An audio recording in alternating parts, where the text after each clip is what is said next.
Dearest gentle listener, you are cordially invited to Go Touch Grass's first ever Tea Party Brunch event, taking place Saturday, May 3rd at 11 a.m. at Prince Tea House in the East Village for an afternoon of sipping tea, spilling guts, and generally lamenting the state of the world.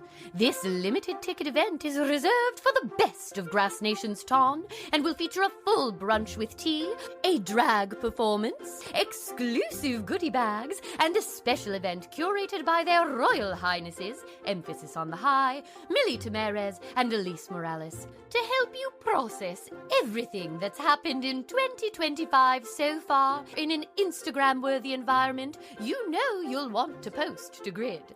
So, grab your besties, wear your florals, and snag your tickets to tea.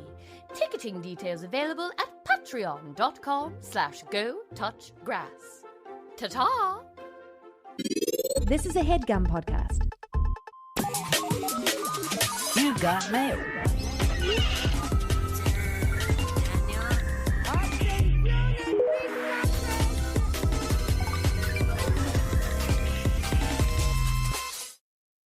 Hi, I'm Elise Morales. And I'm Millie Tamarez. And this is Go Touch Grass, the podcast where we log in so you can log off. Millie and I are two chronically online comedians, and on this pod, we break down the week in internet discourse, viral memes, TikTok trends, and niche influencer drama so that you can go do literally anything else with your time. And if you like what you hear today and want to hear more, we have a Go Touch Grass Patreon with tons of more weekly content, access to our Discord community, and our spin-off series, Search History, where we go back and break down a viral discourse from the past. Our latest search history is on Numa Guy. And the Numa video. Listen, I thought when going in, I'm like, what is going on with this guy? It's just going to be a simple thing. No. It got so deep so fast. There's so many layers. We talked about just the nature of the early internet. Its echoes into today. Yeah. We get philosophical. We get philosophical on like what it was like to go viral when virality wasn't a thing. Yeah. In 2004. And how did it affect the Numa guy? Wow. You can answer all of these questions on our Patreon. So go subscribe over there. And don't forget to leave us a 5-star rating and review. We love reviews. We need more of them. But really the best review you can do is to tell your friends, tell your family, tell everybody. Mm-hmm. Say, hey, there's this podcast called Go Touch Grass that we love. And if you sign up for the Patreon, you can hear about Numa Guy, and it's actually really interesting. Tag us in a little story where we're posted. The whole conceit of this show is that we're always online. We're always online, so and specifically of places where we're online. 2025 is the year of Go Touch Grass on YouTube. If you're not already subscribed to our YouTube, what are you doing?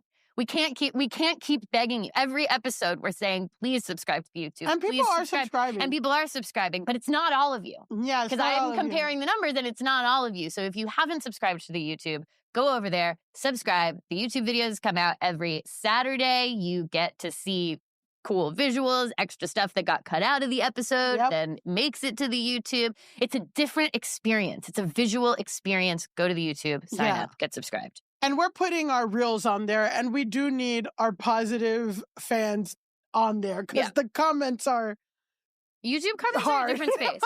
YouTube comments are a different space, and that's what we'll say. And speaking of different spaces,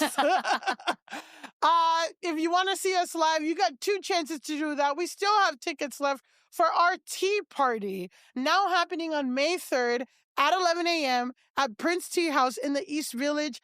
I'm so excited. There's people flying in from out of town, taking trains, taking planes, taking automobiles. We got people coming in from California. We have somebody threatening to come from Canada, but she's scared about the thing. Please come. We'll see. If we haven't gone to war with Canada yet, I think she's coming. Yes. I'll be in Canada. Listen, I'm going to Canada in April for personal things. It's a personal exchange. Who knows if I'll stay? And then we have one more opportunity. Yes, one final bit of housekeeping. If you just can't wait to see us live, you want to see us before the tea party, we're going to be at Y'all Fest April 4th at 9:30 p.m. for a live podcast recording. Tickets for that are available at yesandlaughterlab.com/festival. That's just going to be a classic live podcast episode. We did it last year. It was so much fun, and we'd love to see you again. Yes. Now, it's time to get into our episode. Yes. We have a very, very special guest in studio today. A star of the internet, of TikTok, of screens, small and large. Yes. Because I would imagine sometimes people are playing the videos on a large. They say, I want to see this bigger. Yeah. I want to see. I'm gonna get fucking IMAX. I'm to gonna play this shit. I'm gonna rent a theater. He's a comedian, content creator, and he's a viral hit maker who you may know as DJ Crazy Time, singer of the 2023 Song of the Summer, Planet of the Bass. It's Kyle Gordon. Thank you. Wow. I'm curtsying. Wow. Yeah, wow. And you guys will visually be able to see that on the YouTube. Yes. Subscribe to the YouTube. Welcome to Thank you. Yeah. You know, do you have something to say before I get into this question? Well, I was just scared. I have been on the big screen. My girlfriend's dad really loves YouTube TV. So his preferred medium of, especially when Planet of the Bass was coming out, it'd be like, come here, let me show you. Yes. And yeah, that was, it's really exciting to watch an older gentleman show my stuff to his tennis friends. Yeah, no, that's like a different level of vulnerability because there's the level of vulnerability where you're showing a YouTube video to someone and you want them to laugh, and then it's watching someone do that and it's actually your video and you're in tough. it. And it's guaranteed that no one in the room is going to have any comprehension of what they're watching. Yeah. It's 100% guaranteed. So this guy's who? Yeah. It's like, who's this guy? Like, is he Russian? What's going on? Right, exactly. It's like, it's a like, they don't understand my humor. They don't understand the reference that I'm making. Yeah. Like, that particular song is like a parody of 90s, like, Eurodance, which to them was like their children's music. Yeah. So, exactly. They don't understand the medium in which it's being presented to them. They're It's like, a lot. so this guy's marrying your daughter? No, yeah, exactly. And he said girlfriend, at least. He Well, I'm said saying they're girlfriend's confused. pairs. Yeah. Now you're Not if he makes his big announcement on the pod today. On the Go Touch Grass pod. She's not here. Yeah, she's Actually, not you want to here. know something crazy? I wasn't sure. So this is going to come out Wednesday. Mhm. Yeah. I am going to get engaged tomorrow. Yeah. So when this comes out, it'll be public knowledge. Wow. Yeah. Okay, and that's the energy I was tapping into when I said that. you really, you What if clocked she that. says no and we have to take it off? No, this is going to be the best podcast. Are you kidding me? my God. I'm going to post like, hey guys, some serious news. Yeah. Oh my God. In all black square with just text of like, hey, something happened today. We're going to be pausing. No, we're going to link it. We Yeah. need the list. Yeah, we need the bump. Sometimes I will pop in after editing to clarify something. So it'll be like, hey guys, Elise here. So kind of some strange news. You have a different shirt on, direct to your camera. Hey, so we've heard from Kyle, and it did not go as planned. Yeah. Honestly, for your sake, I hope she says You guys have probably seen the viral Jumbotron video at this point, but she said no to Kyle. Yeah. I'm going to get engaged tomorrow at the Liberty game, and it's going to be a disaster. Oh, my God. Not at the lesbians are throwing basketballs on you. Lesbians throwing rotten tomatoes at me. They would, oh my God, that would be the best game ever. Like a failed straight engagement. Like that is just gold. All the tomatoes they're getting will be jarred tomatoes. Yeah. Really Not rotten. organic. Glass. Yeah, it's just going to be a lot of broken glass. Mason jars. Well, this leads perfectly to our first question. Kyle, you're known for your pitch perfect song parodies. You've done country girl boss anthems, 90 British rap, emo, and millennial core hits, just to name a few. How do you decide what genre you want to parody next? And what is your process? And also, do you even have a musical background? Like, what is going on? What is happening, Kyle? How are you doing it?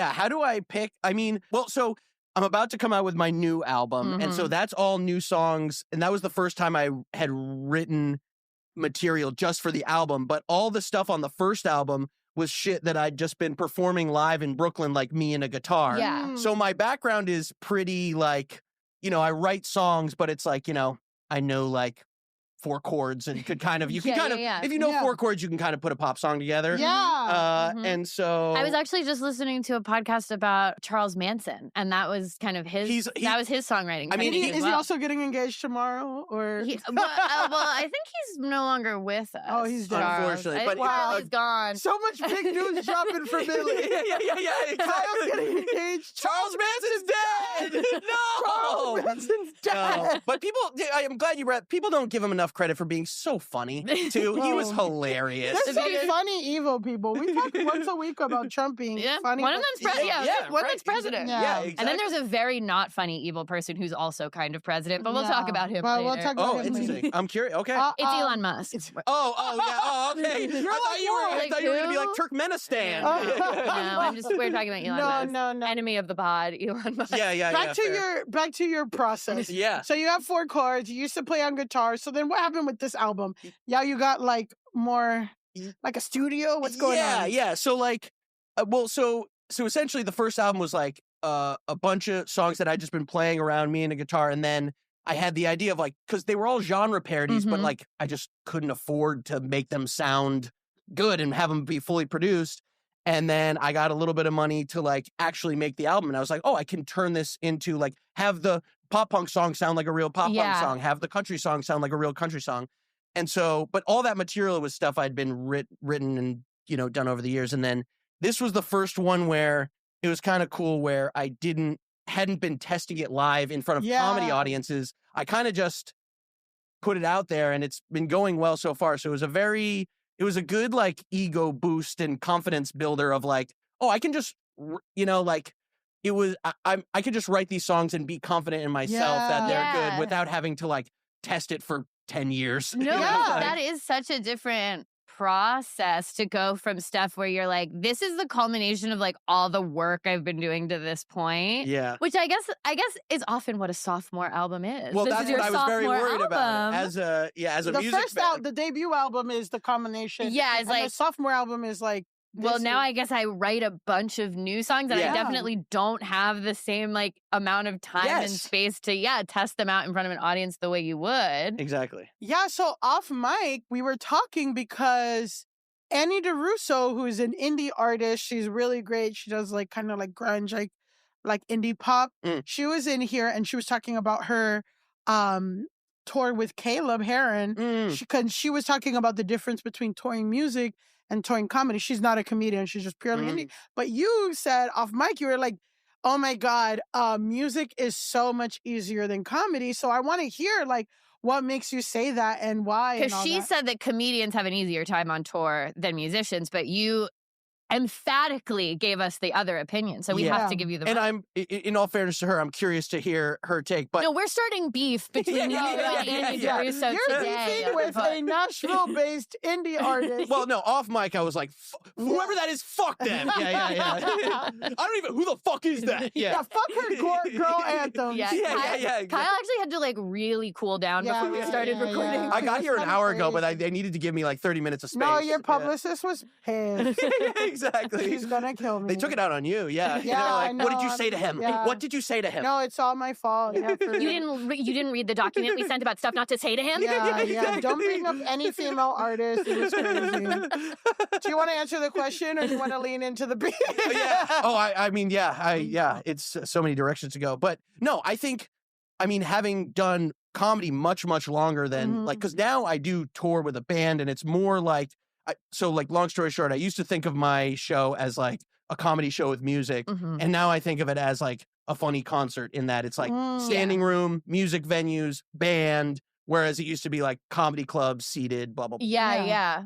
But yeah, music is way easier because if you're doing comedy, you know every second if what you're trying to accomplish is failing because they're not laughing. Like when I go to a show, like a musician will come like, oh, I didn't have a good set. Like I was like, according to who? Everyone was just sort of swaying back and forth quietly. Like, or like, they were jumping up and down. Like the metric of success is like, just kind of play it how you did it on the record. Like, no one, unless you're like a diehard obsessive music fan, which there aren't that many who are like can hear the nuances between a live performance. Like you're kind of just like the bare minimum of success for a musician, I think, is much it's easier to do fine. No, I hear what you're saying so much because it is also like there's a collective experience too where like if you are a comedian and you're doing bad and no one's laughing, also it's not just that you can tell. Everyone can tell. Yeah. Everyone is like, this is bombing. We can all tell. Whereas if it's like, you know, DJ Crazy Times is out here, the music is bumping. If like you're not as aware or tuned into like the reaction of the whole. Probably. DJs exist. They just press play. Like and like people, even if they don't love every song, like it's the vibe, it's the environment. I will say I did a show on Friday and somebody was like, I was just talking with somebody, like another comic, and they're like, oh, I hate when comedians are like, say a joke and it bombs and it's like, oh, I guess you guys didn't like that one and people laugh. But I'm also like, I feel like audiences don't remember to laugh out loud. Like that they're supposed to do that. Like that if they don't laugh, because sometimes people are like, huh, that was funny. And it's like, no, we're going to actually need to hear you react like verbally, whatever. And I also feel like sometimes like shows will remind people like, hey, if you like something, audibly laugh so that the people on stage don't feel fucking crazy. So. Yeah. I host an open mic that's like for characters or whatever. And when I'm doing like my little spiel at the beginning of the mic, I literally am like, we're all going to practice laughing really loud because we're all very, you know, thinking about our set for sure. But like you have to laugh for other people or this is going to be so awkward and suck so much. I promise you it's way worse if none of you fucking laugh. Yeah. So. And I think it's gotten worse since like COVID. I think so too. Like people don't know how to act in shows and shit. And they just consume like, you know, they are like your favorite video, the funniest video. Yeah. The first time you saw it, you were like, Yeah, you were just that like, was the, it was a completely internal feeling of like, very good. Yeah. I like that was awesome. I like it.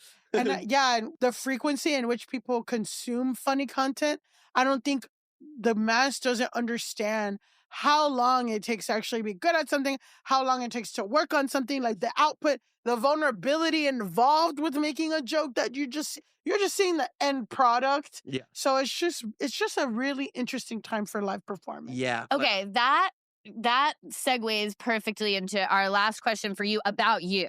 We will ask you other questions throughout the rest of the recording, but this is the last time we're going to ask you about you. With Planet of the Bass, which went so crazy viral. Hands up in the air. All of the dream. Come on. How does it mean when the rhythm is glad? There is nothing to be sad. That's right. Danger and dance. Come on. Clapping the hands when we out in this space on the planet of the bass. Oftentimes when we have someone on the pod who's like gone very viral in that way, when you put it out, like, did you know, were you like, this is gonna go far? Because it's not like it was your first video. You'd been making content for a long time. You'd had stuff go viral before, but like what, you know, did you have a feeling that you were gonna end up with the Jonas Brothers? No, definitely. So yes, Also, that video is so funny of you performing with the Jonas Brothers. You want to talk about a bunch of, like, it's 20,000 Jonas Brothers fans who are like, why is this short Estonian man yelling at me? Like, who the fuck is this guy? Did they say like, this is a comedy parody? No, they were just like, welcome to the stage. Also, like, people forget the song wasn't even out. Like, that song came out that day. So, like, the video, like, the clip was out, but the whole song hadn't even come out yet. So, like, yeah, it was, no, they just were like, so, because the Jonas Brothers, so I could start with that, sort of how, and then I'll go back to how it all started. But, like, yeah, with the Jonas Brothers thing, we, like, had to push up the release date because everyone was, like, so hyped about the video coming out. So, I literally shot the music video, and then it was going to come out 2 days later. But when I'm flying back, literally, Nick Jonas was like, oh, do you want to come tonight? Did he slide into the DMs? He slid into the DMs. Yeah. Wow, you're living every millennial fantasy of having Nick Jonas DM you to fly you out. And I did. I was like, and you put out too. Well, yeah. Yo, 100%. He's getting engaged. Yeah. Well, that'll be the caveat. I was like, Nick does have dibs. So, yeah. I mean, and most women will respect. Yeah. Yeah. Your 100%. girlfriend gets it. Yeah. But yeah, like, anyways, long story short, I was supposed to do. So you got flued out by Nick Jonas. Yeah. Well, no, like I was coming back from the shooting the video and I wasn't able to the first night, which was supposed to be at Yankee Stadium. Oh, shit. And they replaced me with Jimmy Fallon. Yeah. Wow. Okay. Yeah. Take that, Jimmy. Yeah. And Take he that, did bitch. he just did a karaoke version of Mr. Brightside. Wow. Oh. Imagine if you did a karaoke version of Play to the Play to the Bass. Bass. And you're like, my song hasn't been released. Yeah. They never had me. They were like, yeah, we'll just get Jimmy We Fallon just to do actually got Jimmy Fallon to do it. Yeah. So did you know it was going to go viral? Well, not like that. Not like No. that. Yeah, like, I mean, so it was the first, it was like because it was literally the first clip of the promo, essentially, for the song release. Yeah. And I had never really, like, released music like that. So I had done that character, DJ Crazy Times, actually, like, before and done some videos that were, like, popular, but not even close to my most popular video. So Yeah. I was like, oh, this is, I liked the song. I thought it was all good, but I didn't think it would be like that. It was what we needed. Yeah. It really hit it hit people's hearts. Yeah, and no, it it was was cool. so viral. People loved it. And like, I'm sure you got crazy. I'm sure Nick Jonas wasn't the only crazy DM you got. Yeah, crazy. It was such a crazy time too, because I don't know how much you followed the whole arc of it, but like what I did, the original promo concept was I filmed the video with 3 different actresses like lip syncing. Yeah. it. Yes. Oh, I remember. I And then the there's second drama. one, there was drama. So the whole drama with that was like in sort of keeping with the parody of like the 90s Eurodance. Like, it was a thing that they would do of like, especially these European groups, they just pump out all these songs Mhm. and then they would have like literally models just lip sync in the Yeah, video. It's like, yeah. pump up the jam. Like that's a Yeah, model yeah. in the video and, or Yeah. whatever. So I was like, oh, that'll be funny. I'll do that. And that'll be a good way to promo it. And then the first one blew up so much. Yeah. Also, she's not singing it. Like, she's Yeah. lip syncing it too. I know. And the other girl who sung it was like, that's not. Yeah, I saw that too. Right. So they. And her name is Miss Biljana Electronica, Correct. I just want to make sure that we're referring to her by name. Right, yes. Miss Biljana. Yeah. And then the second actress got a lot of backlash because they were like, we missed the first one. But I brought her back for the music video. But like the navigating that, because also I don't know if I've said this, like in the official music video, I shot it in Ohio Mhm. and we literally just got a local Ohio actress to be in the official music video. And then we had to be like, no, we have to get the first one back, or I will be like drawn and quartered. Yeah, people are actually incredibly attached to the original woman in a way that I did not anticipate. Wow. So like I had filmed all the clips like before the first video even came out, but to tell you how like I did not expect it to go as big as it did, like that was a testament of like I sort of was tweaking everything as we were, as it was coming out. Well, yeah, I remember at the time seeing people debating and saying what you were saying, be like, it's actually part of the parody for him to switch the women out because actually in this genre, the woman would change every time. And then other people are like, I actually think that it's anti-woman for him to it's switch. misogynistic. He's switching out women. He thinks that the Biljanas are interchangeable, but they're not interchangeable. And every woman is a special snowflake. And it's like, I was like, wow, you could never have anticipated that. No, I could not have anticipated that. Well, because also it's very much, you want to talk about internet of it all. Like I had 1,000 followers on Twitter and this thing blew up so big on Twitter, which I just put it on there like, fuck it. But I thought it would be on TikTok. And so the idea of doing multiple videos to promote a song on TikTok is very normal. Yeah. But like on Twitter, they were like, this video is sacrosanct. Yeah. And so like, because on TikTok, you use the same sound over and over. So I just needed a bunch of stuff like with the sound. But on Twitter, that's why I think it because I think it wouldn't have, if it had just been a TikTok thing, I don't think people don't pay that close attention. Yeah, but Yeah. Twitter is Twitter. Twitter is Twitter. And like so many of our guests have like had instances where something that was intended for TikTok made it to Twitter and ruin their lives. yeah. Right, exactly. Yeah, so- It's very dangerous to get It's dangerous. cross-posted to Twitter. Speaking of Twitter, Yes. we're going to get into our episode now, but first we're going to start with a game. This is like a classic game of Go Touch Grass that Oh, we yes. don't always get to play.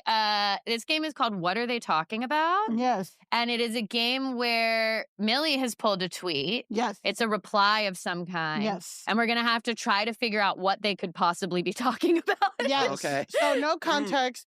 I will say usually our what are they talking about are outsized responses to something that doesn't make sense.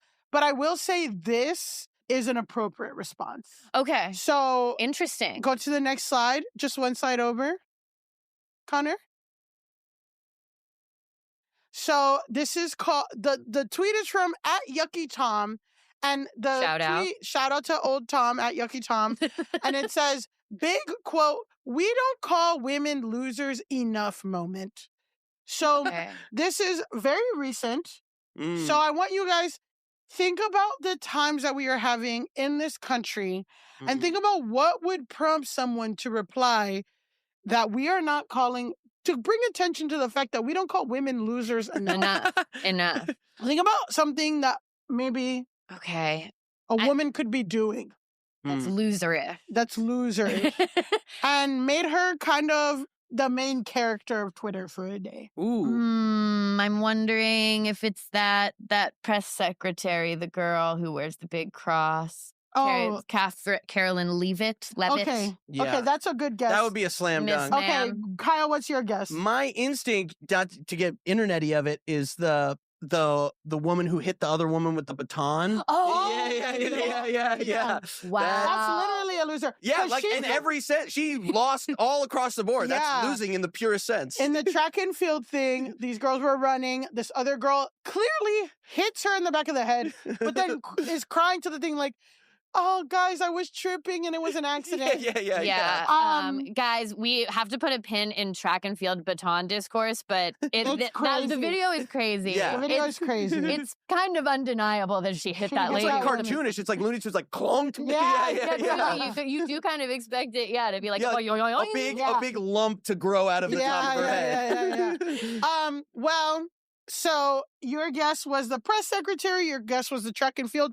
Both of you are wrong. Okay. Both of you are wrong. The actual tweet is from @SpaceX Jackie, who says, brought fresh donuts to @Tesla employees across Austin today to show support and thank them for their dedication and hard work. And she there's a woman who brought donuts for the Tesla employees, and she tagged Tesla, Silicon Valley, and also @Austin Tesla owners Austin Club official account. That- So it's an account for people who own Teslas in Austin. So this is what prompted, of course, the tweet got 9.8 million views and she got roasted.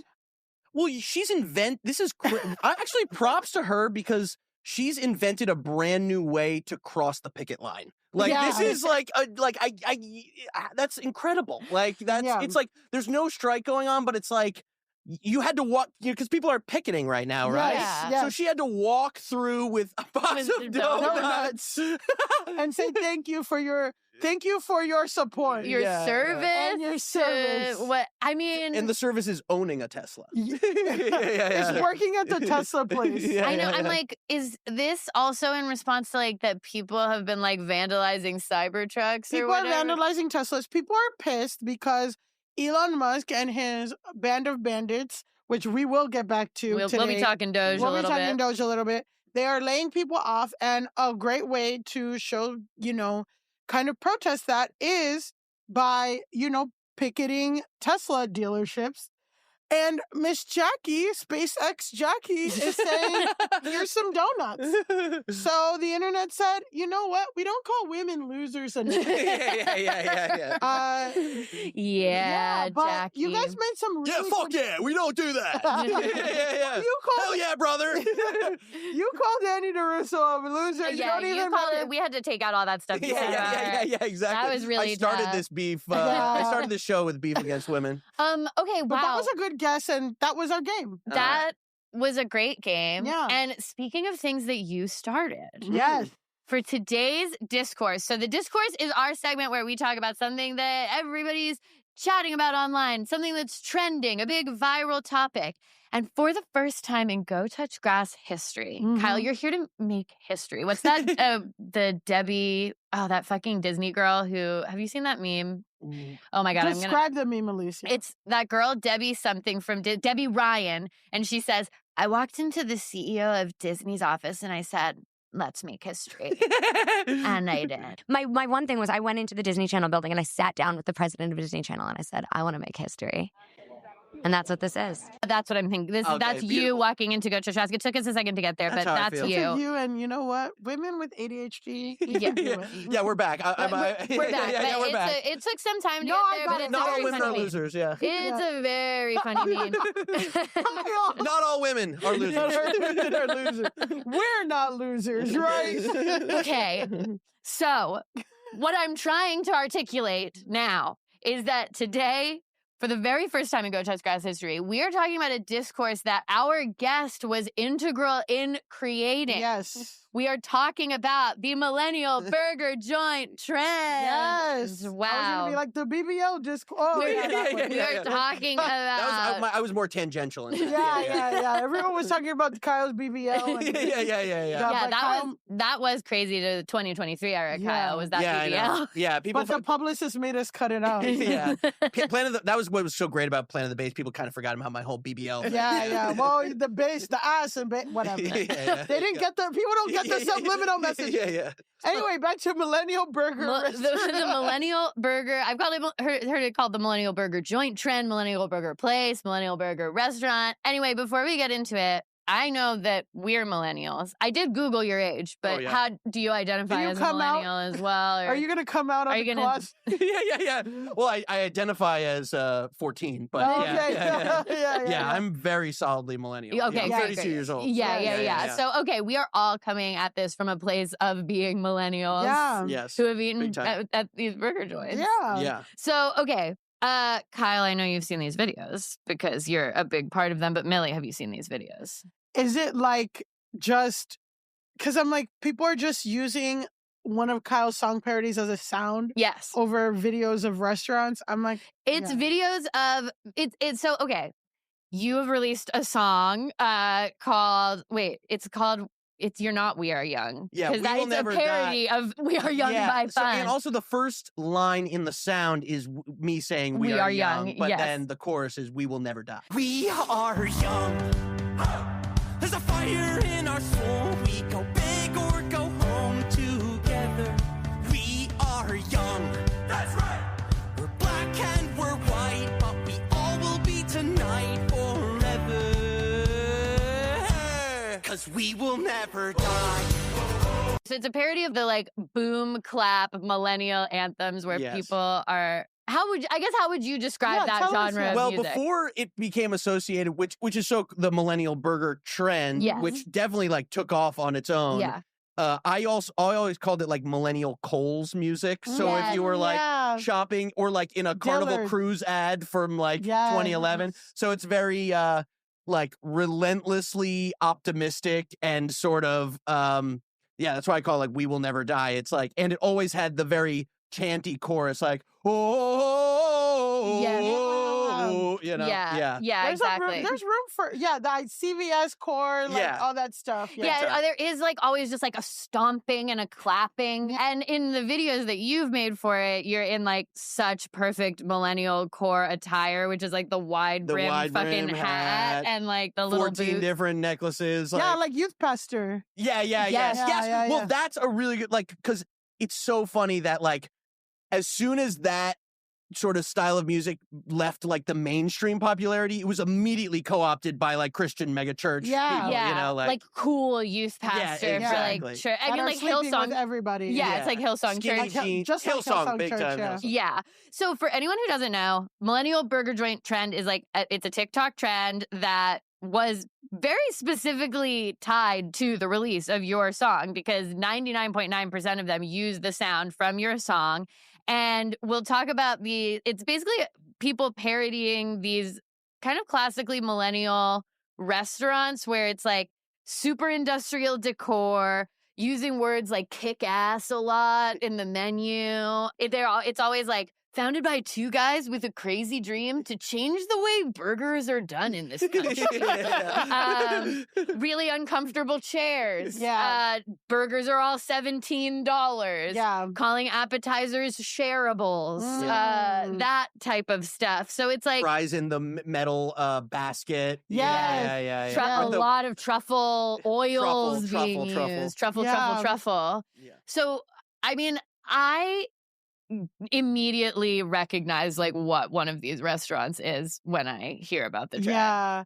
I guess I'm just like, but that's just a restaurant. Well, So, that's like, yeah. I'm I want to go on the record and say I like yes. I am very guilty of like a bougie little burger place, like 100%. And I also feel bad for restaurants because in general, let alone any brick and mortar store, because it's like it's not. You can't really keep up with the trends. Like, No, it's you going to can't. cost you $1 gajillion to Yeah. redo the decor. So Yeah. once you build it, you're locked That's into it. 2011 for a long Exactly. time. Yeah. I mean, it totally is. Again, I'll fuck up a basket of truffle fries. Let me tell I'm you. like, I love truffle. I don't think it's about not loving it, but it is a very specific aesthetic of restaurant that came out between like 2010 and Yeah. 2014. There were a lot of these that opened, and then it's like you can't completely revamp your restaurant because TikTok has decided it's like not cool. Cool. I know. Yeah. I'm like, so where are these people eating? And it's so interesting because I guess before this trend, I could easily articulate like what we were describing of like Imagine Dragons boom clap Christian pastor aesthetic music kind of shit. But I would have never thought to associate that with a restaurant and eating establishment. And like as we're talking about food trends, what's happening right now in cuisine in America, especially the nicer places in New York, is like elevated like mozzarella sticks or like really like what is it, Cornerstone? The Cornerstone is like the nicest restaurant, impossible to get reservations. Like one of their most like popular things is a pizza rolls like that are like fucking $25 or something because they're made with blah blah blah. So it's like elevated like kind of junk food things. Yeah. So it's just interesting that has come around to like, oh, millennial like burger place core. I don't know. Yeah. Yeah. Okay. So what we're going to do is we're going to watch two quick examples of a millennial burger joint restaurant. Both of them feature your song. So, right, So you can't sue us. yeah, this is consent for us to play No, your I'm not going song. to sue us. You just owe me for the publishing. Maestro Burger. My name's Zach. What can I get you guys started with today? Oh, burger section. Burger section. Yeah. So there's no burger section on the menu. You actually got to look under handhelds. So yeah, right there, handhelds. Can I turn this off? No, this is Cody Red Wing and the Broken Hearts, man. This is music. Yeah. So the origin of this place. If you look on the wall over there, that black and white photo, that's Fred and Bob Dunster. They're just two guys with a dream that came in here and made that dream a reality to make the best burger in the world. Alrighty, there's your food. You didn't order any fries. No, the burgers are just by themselves. The fries are a separate part of the menu for $8 more. I can go put an order though if you want. After running 2 failed bicycle startups, my brother Bryce and I decided that inheriting this storefront from our predatory landlord grandfather would be the perfect opportunity to achieve our dream of being restaurateurs. But it wasn't all an easy road for us Columbia grads. There were a lot of haters and doubters along the way saying things like, "You gentlemen have never cooked for yourselves or anyone else in your life. What makes you think you're qualified to run a restaurant? Or you're both functioning alcoholics. Is it really a good idea for you to be running a bar?" And to that we said, "You don't understand the vision. The burgers are $32, but the memories are priceless." And I will shout out both creators. The first video was by @BacoGlend123, and the second was by @PossumGirl. Shout out Okay. @PossumGirl. So yeah, I mean, like I said, we know what these restaurants are. They're and I feel like the main points of clowning on them are like that vibe of like, we do things a little differently Yes. around here, which I do think is a millennial restaurant trend. And I think also the verbiage of the millennial restaurant, which is like trying to have this cool edge to it that's trying so hard it almost makes it like just write burgers, don't write handhelds on the fucking Who are menu. you fooling, especially after all this time? Yeah, that's one of the things I find funniest about anything, but this they did like clock onto something that is so funny. It's like the idea that, especially when it's like two bros opening a restaurant, they're Yeah. like, there is this like subtext of like, holy shit, I just thought of something that Yeah. 1,000 other people have thought of. Yeah. Like, you're not, wait, pause. You know, like, we're gonna have, and I like the first one because one of the most egregious things about that type of restaurant, charging extra for fries Right. is Yeah. a crime. Yes, yeah. It's And a not crime. including it with the burger. Yeah, Yeah. that's a Fuck crime. you. Yeah. Yeah, like I get if there's upgrades to the fries, Yeah. whatever. But if I'm ordering a burger, I am expecting to receive fries. You know what I fucking hate is when you go somewhere and there's an expensive ass burger or sandwich and they give you fucking potato chips with the fucking Oh, sandwich. yeah. Like, fuck you. And- I want fries, bitch. And potato chips are soggy because some of the burger juice has gotten on some of the potato chips. Yeah. Don't fucking fuck. So, Millie, you asked earlier, like, where are these people eating, if not the Millennial Burger Restaurant? They are eating at the Millennial Burger Restaurant because a lot of these videos are actually just taking the sound of your song and taking pictures of.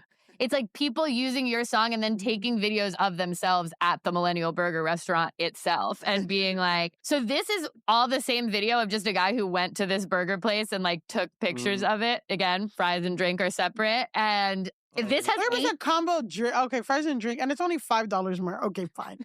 but this has 8 million views. That's And it's just your sound plus this, which is wild. So people are, I mean, Yeah. it's- people are there's like a skit version of the trend, and then there's also just literally people who are at one of these restaurants taking videos of it and showing how it fits in with like the trend itself. Yeah, I struggle with this because I feel so like defensive about millennial stuff because sometimes it's just like arbitrary different. Like we talk about this all the time. I never, when I was coming up, thought about how Gen X dresses, how it's different, how their like little slang words like are differentiating and how we're cool and how whatever. Like, I feel like the nuances of trends just happen and evolve naturally.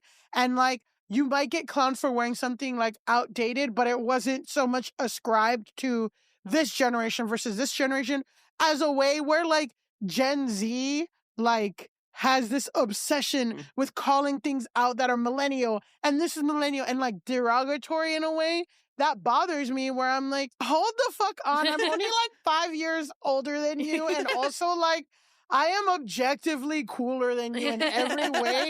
Why do you keep bringing up like, oh, the millennial? I don't know. And then I'm like, it's concerning because there is all this thing about like millennial burger joint.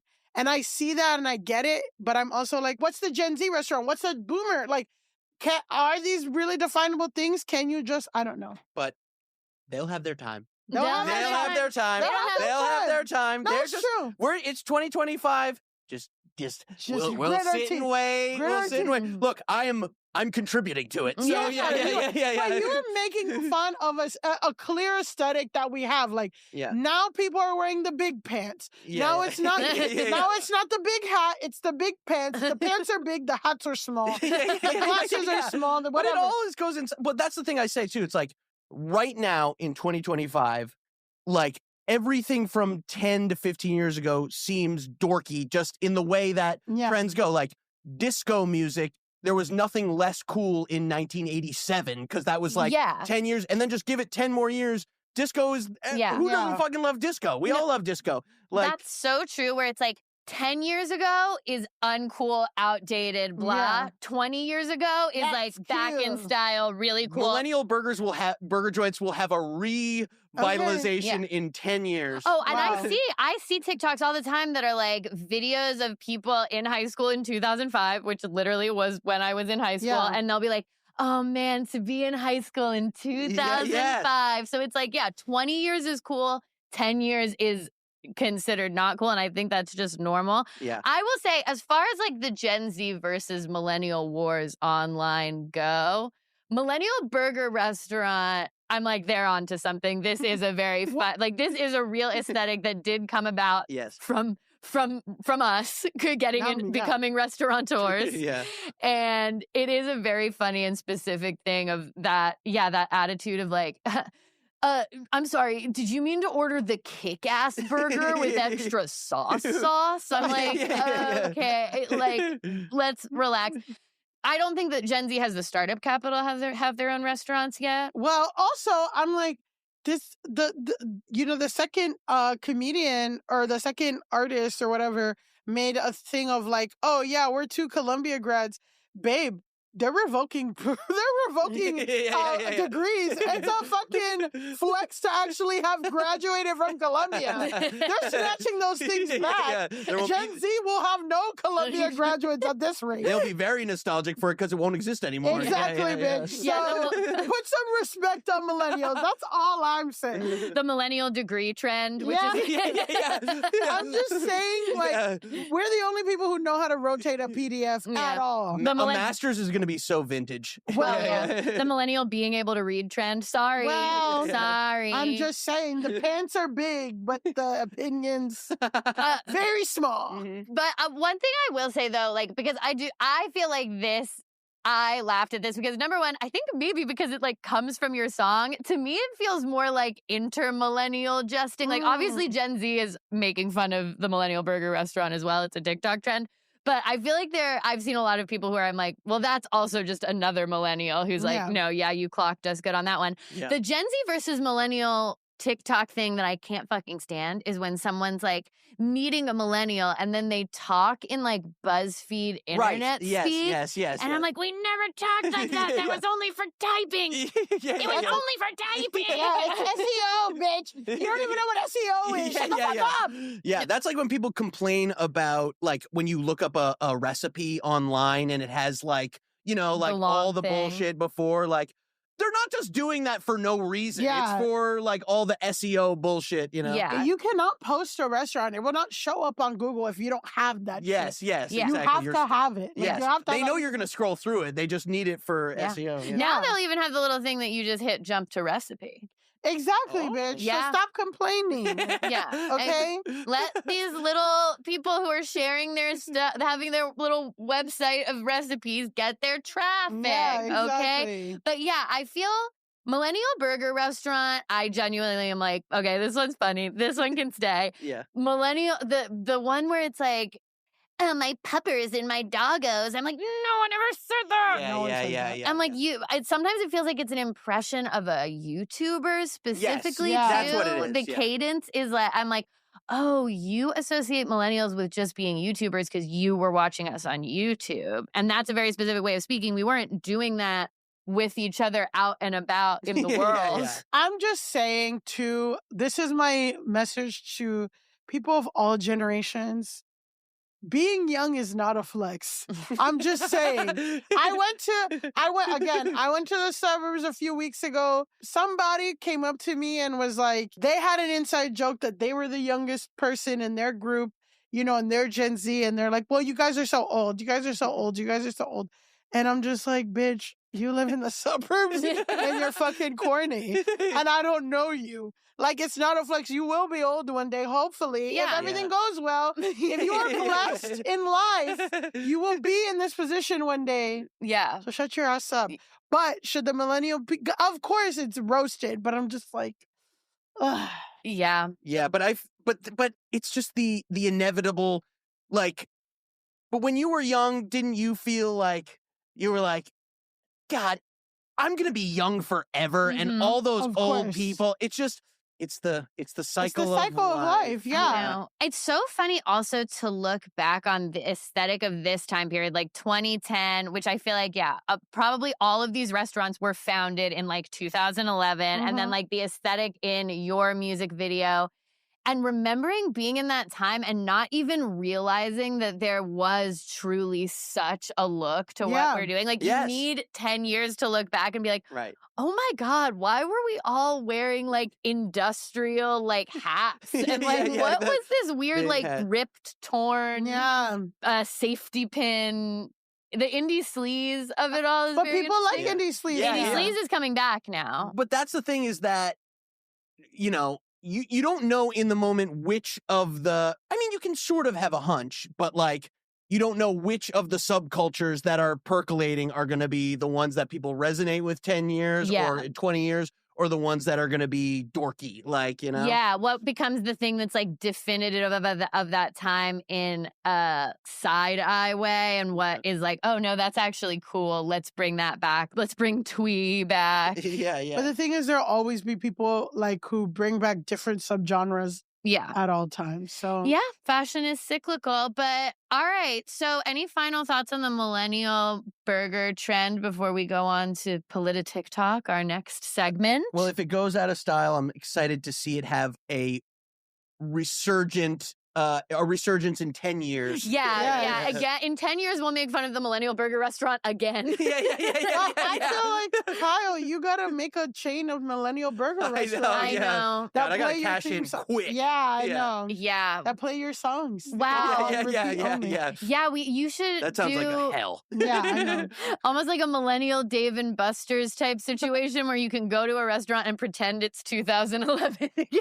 It will be a thing, I promise you. Do it now. Start planning now, where people can get little tattoos on their index finger. Yeah, with Of a the mustache, yeah. mustache, yeah. It will pop off. Yeah, that would actually business opportunity for you There when you the go. tour is done. When the tour is done. You guys get a finder's fee. Thank Please, you. We thank will you. be coming for you for Yeah. that. Millie, are you ready for our next segment? Yes. So our next segment is TikTok, and it is the segment of our show where the internet meets politics. Mm-hmm. You know, As it so often does. as it so often does, everything is political. So a few weeks ago, we talked about a group of dorks that run Doge, and they're like we focused on 7 of these guys who are between the ages of 19 to 25, and they're nerds who have been responsible for laying off thousands of seasoned government employees.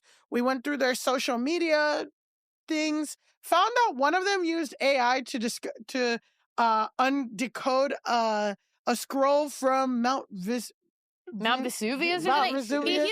He actually did one cool thing, and I'm like, you should have actually just kept doing that. doing Like, the papyrus. yeah, thing. I'm like, you should actually just keep like decoding papyruses and stuff. Yeah, That's but cool. everyone else did a bunch of racist shit. So that was but we have a new Doge dork that just dropped. And this time, ladies, she's one of us. Woo, women in STEM. Women in STEM. Women Her in name. STEM. Women can be losers too. Women can be losers too. Her name is McLaureen Pinover. McLaureen. Wow. And remember what I said? I said white people, they're the ones with the crazy names now. Mhm. They took that and Oh. ran with that. It's canon. McLaureen. McLaureen Pinover. And oh That boy. rules. Yeah. That truly sounds like one of the names you come up with for like Yeah. a Yeah, fake yeah, artist. yeah, like yeah, for like the Girl Boss Country song, it's like McLaureen. I could never. I mean, it's flawless. It's flawless. And oh boy, is her social media something. This CNN article, which busted out this, broke this news, roasted her ass. So I'll just read this excerpt. As the Office of Personnel Management oversaw the layoffs of thousands of federal workers and pressed others to justify their positions, the agency's chief spokesperson repeatedly used her office for a side hustle. Aspiring Instagram fashion influencer. Yes, guys, as some of our hardworking federal employees that make sure people have Social Security, make sure that food's being inspected, all of those really important government jobs, as they're being laid off, Air traffic controllers. air traffic controllers, people in the as they're being laid off, the person doing the laying off is posting fit pics on her Instagram. In at least a dozen videos filmed in the Office of Personnel Management office, Okay. political appointee McLaureen Pinover modeled her outfit choices for the day while directing followers from her Instagram account to a website that could earn her commissions on clothing sales.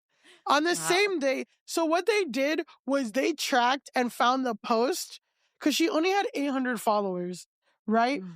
But they tracked and found that like the same day, the OPM office sent a government-wide memo pressing federal officials to identify barriers they face to work and, quote, to swiftly terminate poor-performing employees. McLaureen Pinover posted a video blowing a kiss to the camera with the caption, work look. And the hashtag, this is the worst, hashtag DC influencer. No, I can't imagine a darker place than the hashtag DC, DC influencer. influencer. Oh my Like, God. I'm sure that we're gonna see her looks, but is We're she gonna see. is No, she giving office siren? No, or... bitch. She's giving office handmade. It's corny as fuck. Honestly, it's kind of offensive. Her Instagram account linked to a site where viewers could buy the $475 skirt she wore in the video. So she's overseeing people firing. The day that they're like, you guys need to justify your job or you're going to fucking lose it, she's blowing a kiss and selling her $475 skirt.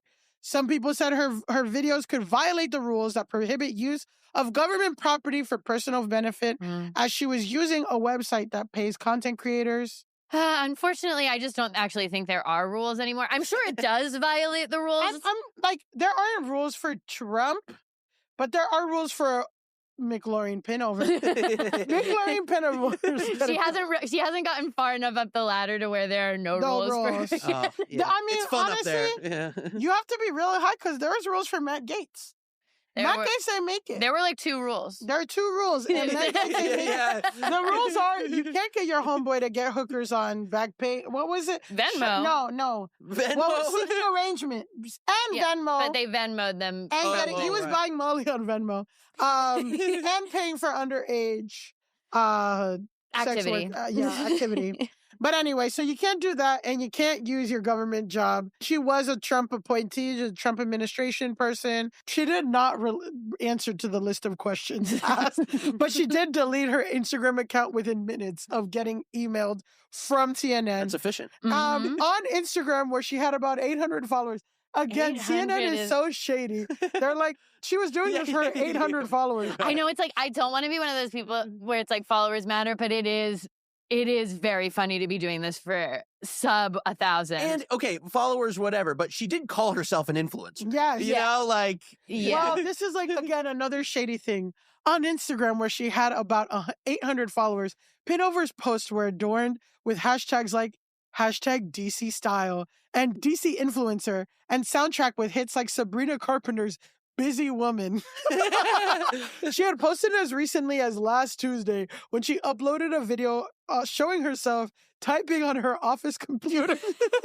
Her account did not. So her account didn't say she was a federal employee, but again, several of the Instagram videos were from her office and they were posted during business hours, according to a review of code embedded in the social media website. I do love a video of someone typing that's supposed to like make you believe that they work really hard at their job, and it's literally just them like, I'm at my computer. And it's probably just that fucking thing from Life Size with Tyra Banks where she's on the computer just typing just random letters. Yes. Or the, what's the Nelly video where Kelly Rowland is typing on Excel? She didn't even know what Microsoft Excel was. Yeah, she texts him into Excel. It's literally that. It's just like gobbledygook. So again, the day that, OPM fired 20 people,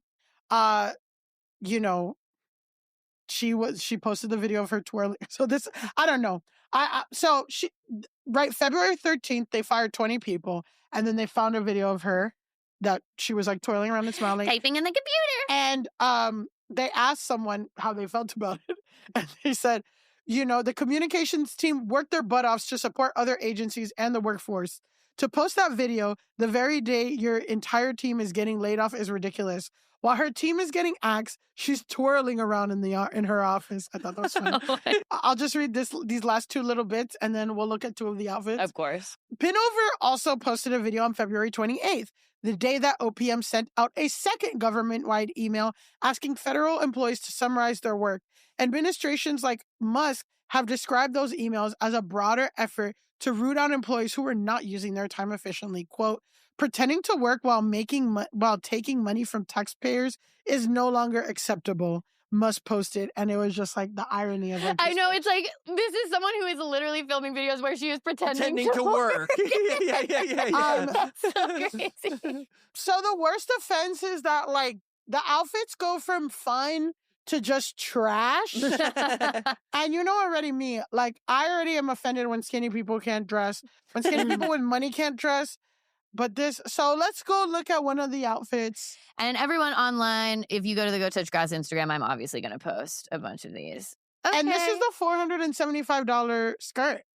So It's like a purple peasant skirt. We've got a flowy ensemble. I mean, it's not a bad outfit I to wear think to it's work. bad. Or to wear to work. What the fuck is this top? She's going for flowy. She's going It's for... flowy and cropped. I hate it. Yeah, probably it'll be a good judge if I'm like, yeah, it looks pretty good to me. Like, that's probably trash. Yeah. I'm just like, it's not a fit, but it's not something like if I saw someone come to work like that, I would just be like, oh. Yeah, okay. I'll say this. It's a fine outfit for a regular woman to wear to work. It is not an influencer. Yeah, outfit exactly. Exactly. For a woman who's firing thousands of people. The context wear. is crucial. Yes, the context is crucial. And then I guess the next slide, we can't really see the outfit in this one, but it's just, again, it's a lot of long skirts. It's a lot of layers. It's very conservative outfits, but she's wearing, like, she's adorned. She's doing her makeup, all this stuff.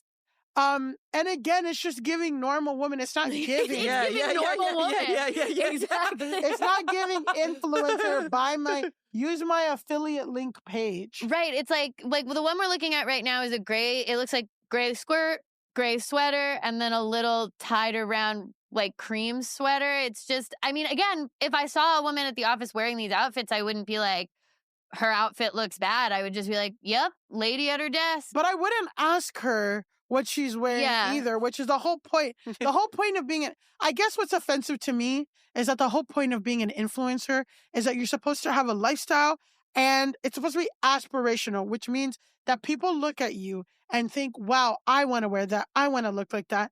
And I'm just like, this is awful. Even for conservative, because everyone knows I'm a hoe.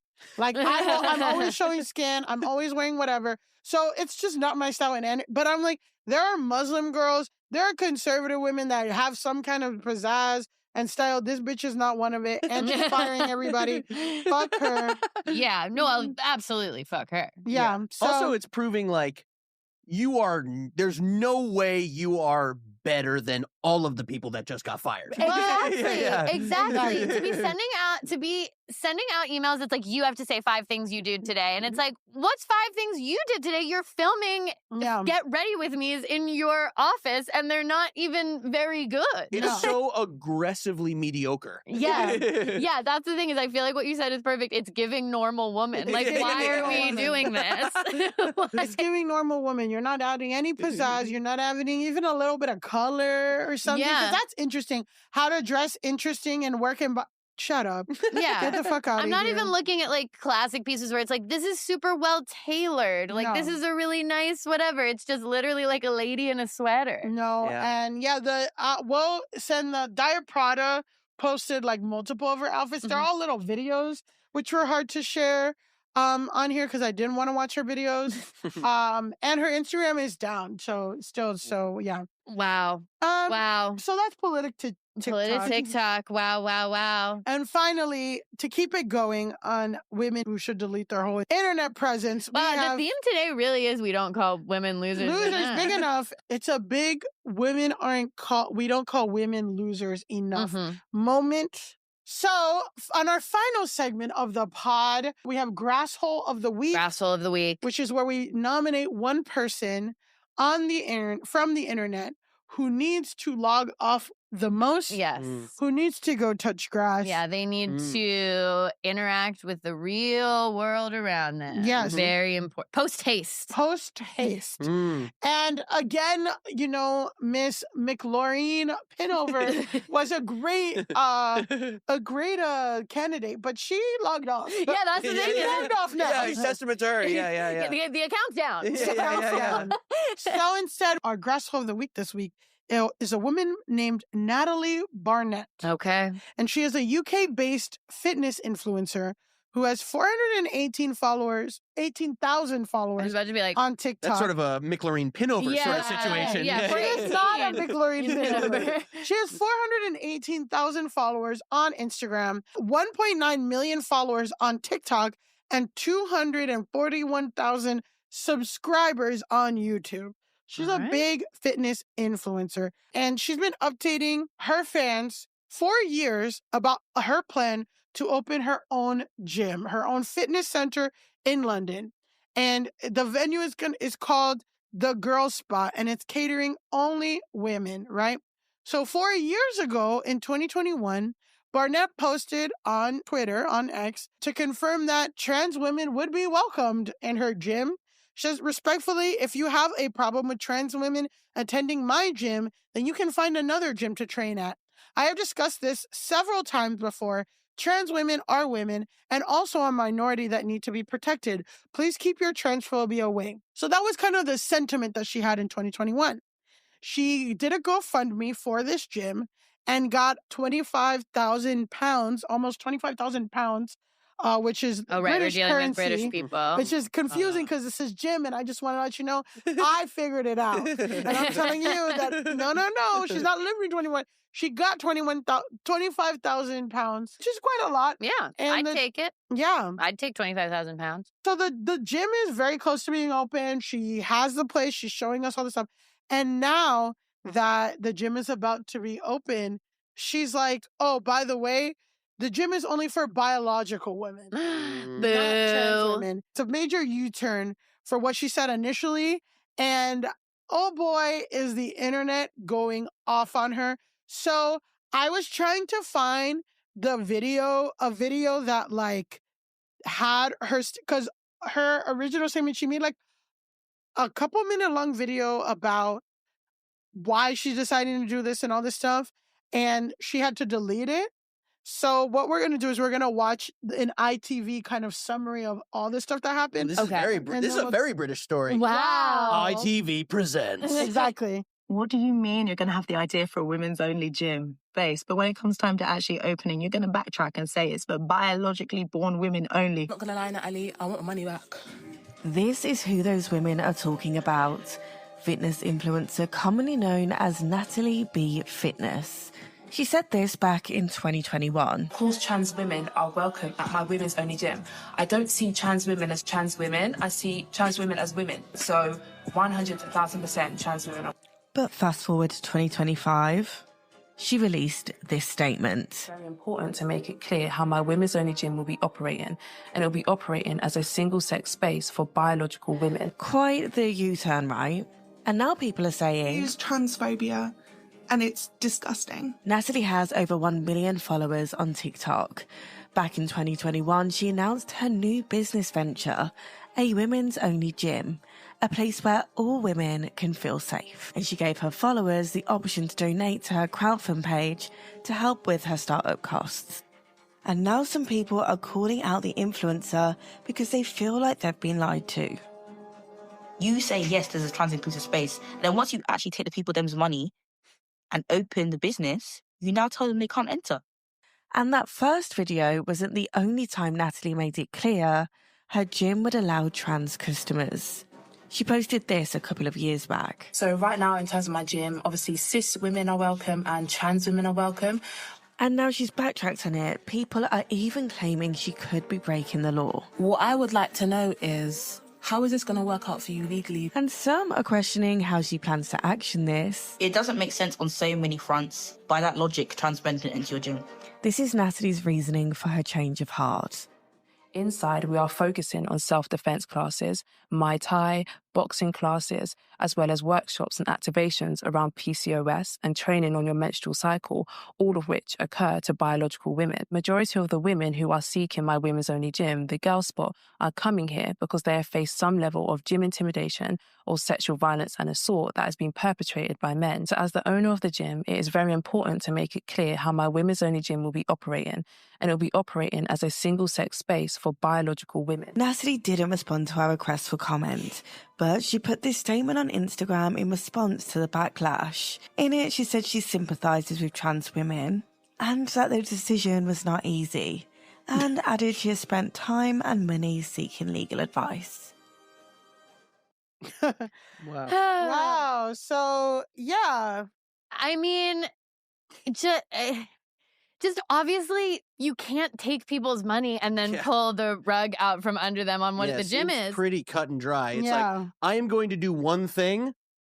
I'm not doing that thing anymore. Exactly. And like, I imagine if I was a trans woman who might go to this gym and I saw that, I'd be like, oh, it would be awesome to have a gym that was like an inclusive gym to go to. Like, she probably got money from trans women who wanted to see the like place funded because they wanted to use the gym. I also just feel like women, for the most part, who are trying to work out in a safe environment or like feel like so strongly as they want to work in this safe environment are not going to be like scared of a trans. I just think like, yeah, it's not trans women that are causing that thing. It's just feeling. fucked up. So if we go like, there's just some responses that people had on Twitter. You know, again, first person to apologize for her old tweets not being bigoted enough. You know, I thought that was really funny. And then there's a bunch of other responses again, and people are like asking for refunds, which Barnett has announced that she is refunding people who no longer support the Girl Spot direction. She made a statement about like, I understand that trans women are hurt, but like, yeah, whatever, like all this bullshit. I mean, who cares? But I don't care because But I changed my mind. I decided to be worse. I decided to be worse. They made a whole thing about like her getting death threats. In response to this, our girly, perpetual Hall of Fame grasshole, woman who needs to log off. I knew this was going to Miss happen. J.K. Rowling hopped in the chat. She said, let us in your gym or we'll kill you. Say men who pose no risk to women whatsoever. And it's just like, I think she said you could come. Yeah. She said that at the beginning. She said that you could at the beginning. It's just at this point, it's like, she has this huge platform. I'm just trying to break down, like, how many people would actually, in reality, like, how many trans women in reality would this affect, like, her saying no? It's just like being cruel to... It just reminds me of the trans legislation where it's like, Alabama made it illegal for trans kids to be in sports. And it's just like, that might be 5 kids at most, like, numbers-wise. Yeah. And you're just doing it to be a fucking asshole. Not because you know, like, just... to truly a couple people. Not that it, like, even matters the numbers, but it is one of those things where it's, like, number one, why did you go so whole hog saying, like, making it so specific that this was going to be an inclusive gym and then pull the rug out from under it and not think that there's going to be a bunch of people asking for their money back, potentially suing you? I mean, I guess she's talked to lawyers or whatever. It's just interesting to me to be like, I wonder why she would make this sudden calculation, and is it because everyone's getting more conservative? Yeah, it's like the conservative backlash. And, like, I guess this is also, like, weird and problematic because, you know, there's the racial element where it's like a lot of the markers, if we want to go to the biological women thing, it gets very testy because a lot of the markers, which is like testosterone amounts and all that stuff, that differs from different races. And like, that was an issue in our most recent Olympics, is that somebody with a high testosterone count is technically biologically a woman, but they just have higher because it's like they're basing the testosterone on like white women. So it was also like another layer of difficulty and complication with that because Natalie B. Fitness is a Black woman. Kyle, what do you think about Kyle Gordon? We brought you on here. Yeah. Because this is not settled until Kyle weighs in. Listen, white millennial man. Well, it's interesting to me that in her explanation for why she said she did this, she was like, we're doing self-defense classes. And I'm like, trans women could really use self-defense classes. Like, they get attacked a lot. Yeah. And okay, we're doing stuff around PCOS and menstruation. I'm like, I've never encountered a trans woman who would be like upset that a women's only space included some of those things. So like, what are you talking about? A trans woman would just not sign up for that. Or maybe she would because she wants to hear. I don't know. But it's not like because you're holding a menstruation workshop that a trans woman couldn't also be like lifting weights nearby. Like, I don't understand. Yeah, so this just happened. Is there like a well, I guess the J.K. Rowling is doing the backlash to the backlash. Yeah, now. exactly. Yeah. This all happened within this past week. So this was the backlash, and then the backlash of the backlash is when she's like, "No, guys, like this was really hard for me. It's because I've been assaulted in a gym," and it's like that still doesn't answer what the fuck is going on. Also, like, a trans woman didn't do yeah, that like to it's you. like if a trans woman did, I could kind of see your rationale, but it's not even what happened. It's like you're doing this, and again, it is this thing of like culture has been lucrative for a conservative push for the past few years that maybe, especially in London, like I feel like in America, there's a lot of the anti-trans movement in America has been a lot of focused on like the kids, all that bullshit. Yeah. But in London, it's all about like It's all about protecting women. and women's spaces bullshit. So Say, as a reluctant scholar of J.K. Rowling's whole thing that she's doing now, Yeah.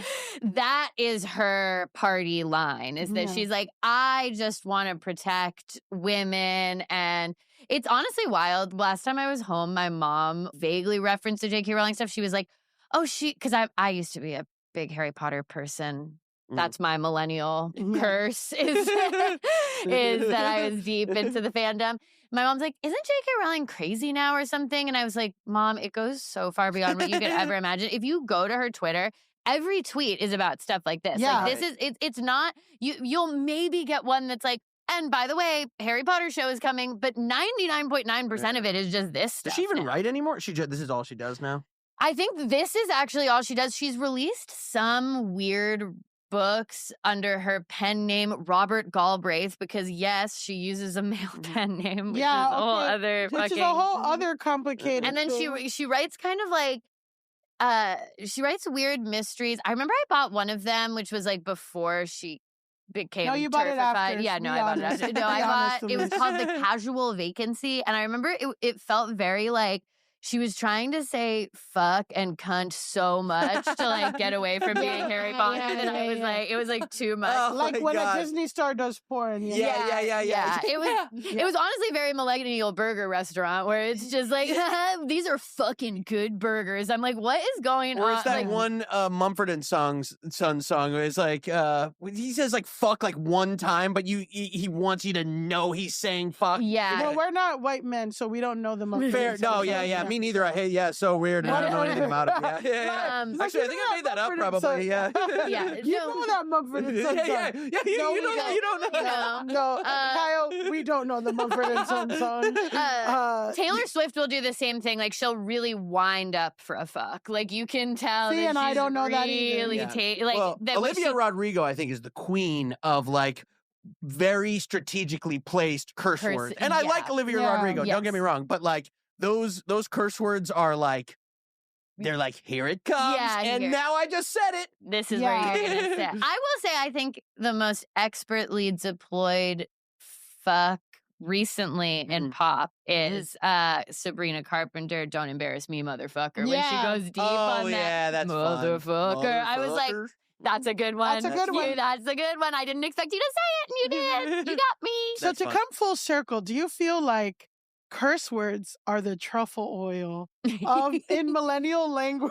Wow, yeah. I Because I honestly curse do. a lot. Me too. I Um, say, like, yeah, it's like a tick, like Yeah. fucking this, fucking that. Yeah. Yeah, but it's also I know I say like a lot because I edit this podcast and Yeah. and whatever, and it is like a pauser, but I also use curse words a lot, and I'm just like, is curse words the truffle oil where millennials have used it a lot in a way? I don't know, but there's some people who curse really good and some people who don't, and it's Yeah. unforced or whatever, just like truffle oil dishes. I think the forced curse word in like a professional setting, like from a brand, is a very Oh, millennial yeah, thing. Like a yeah. brand Very that true. swears, I think that's on us. Yeah, we it's did like that. those this is also I feel like a super millennial thing of like this is another thing that definitely gets Mumford and targeted at Sons? me. Yeah. Yeah, this is a Yeah. Mumford and Sons type moment. Yeah, like yeah.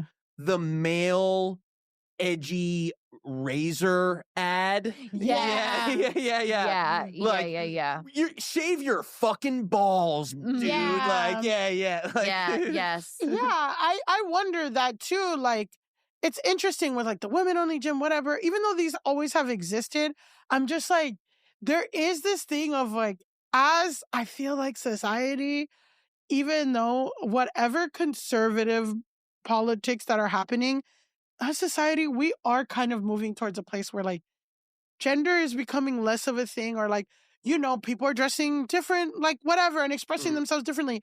But there is such a marketing push of like, wash your balls and like women only and like, it's just like, oh. I feel like marketing and executives and like people who are in charge of businesses are often like 5 to 10 years culturally behind too. So it's like, this is the thing that I've been seeing is a lot of people are talking about the new Snow White with Rachel Zegler and Gal Gadot that's like much maligned for all. There's put a pin in fucking that discourse, but it was originally promoted as this like, she's not going to be saved by the prince, and people didn't like that.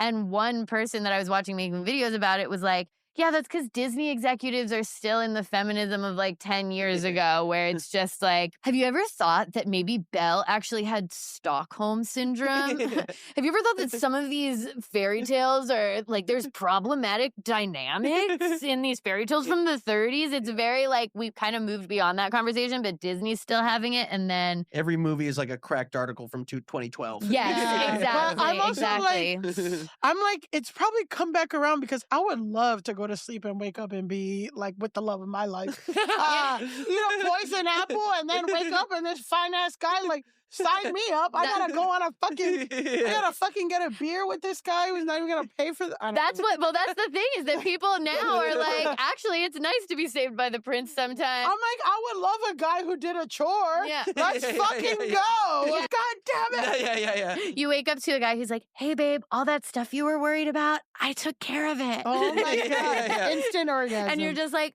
oh, okay. I want every single person in my life, both my partner, everyone I meet, I want them to treat me that way. Yeah. Hey, sweetheart. Just deal with all my bullshit. Yeah, 7 male roommates that clean. Yeah. And have jobs. Yeah. Yeah. There Sign we me go. up. Sign me up. I'm always like at the first beginning of like a cult documentary. I'm like, this sounds awesome. And then they all start killing each other. And even the orgy part, I'm like, all right. I mean, we'll figure it out. Let's go. Yeah. The thing that I know will always keep me from joining a true cult is that I need my own bedroom. I can't be sleeping in these bunk beds in a big pile with the guy in the middle. I'm like, I need my own room. Yeah. And eventually, the far enough you get into a cult I've seen in these documentaries, eventually I'm going to have to move into a crazy house, and I can't be doing that. True. I can't be doing that. Yeah. Can it be comfortable? Like, do you get? We'll figure it out. We'll figure it out. Yeah. But anyway, that is our grass hole for the crime of saying something's going to be trans inclusive, then purposefully making it trans exclusive, and being a fucking loser. We're going to say, Natalie Barnett, go touch grass. And that's the end of our episode. That's our episode. Kyle, tell us where everyone can find you, follow you, go up, find your music, find you on tour, all the good stuff. Tell them now. Thank you. Yeah, Kyle Gordon is great on everything. Great. And yeah, album comes out April 4th. Tour starts end of this month, March 27th. So I'll be going everywhere and Canada. In Canada. 51st state. Just kidding. Yeah. Well, Just I'm kidding, I'm the front line of the invasion. So Yeah. Kyle is coming and he is armed. Yeah. Armed and demented. Yeah. With music. Yeah. Power of song. Yes. He'll feel the relationship with the power of song. Yes, and you can fuel our relationship, our parasocial relationship with you by following at Go Touch Grass Pod on all platforms. You can follow me at Millie_Tamaris on Instagram and on TikTok, and at Millie Tamaris on Twitter, and fucking Lemonade, Blue Sky, all this shit, whatever. I'm on there. All of them. You can find me at Pandalise on Instagram, at Elise Navidad on TikTok. And until next time, go touch grass. That was a HeadGum podcast. Hello and welcome. Or hi, my name's Cole. My name's Andrew. We host a podcast called Podcast But Outside, where Cole and I set up a table on the sidewalk and talk to strangers who are walking by. We have a sign on our table that says, "Hi, be a guest on our podcast, and we will pay you $1." We are the only ethical podcast. We're the only podcast that pays. We have really interesting conversations with really fun folks. Like who? Like Marilyn. Okay. And I was somebody else's wife for a while. But the second one worked out. Well, until he died. Oh, I'm sorry to hear that. It turned out he had a double life. Wow. What was the second life? He was a crack addict. What? Wait, how do you hide that? Hold on. How do you hide? I don't know. He was a nice old Jewish guy. How did he get addicted to crack?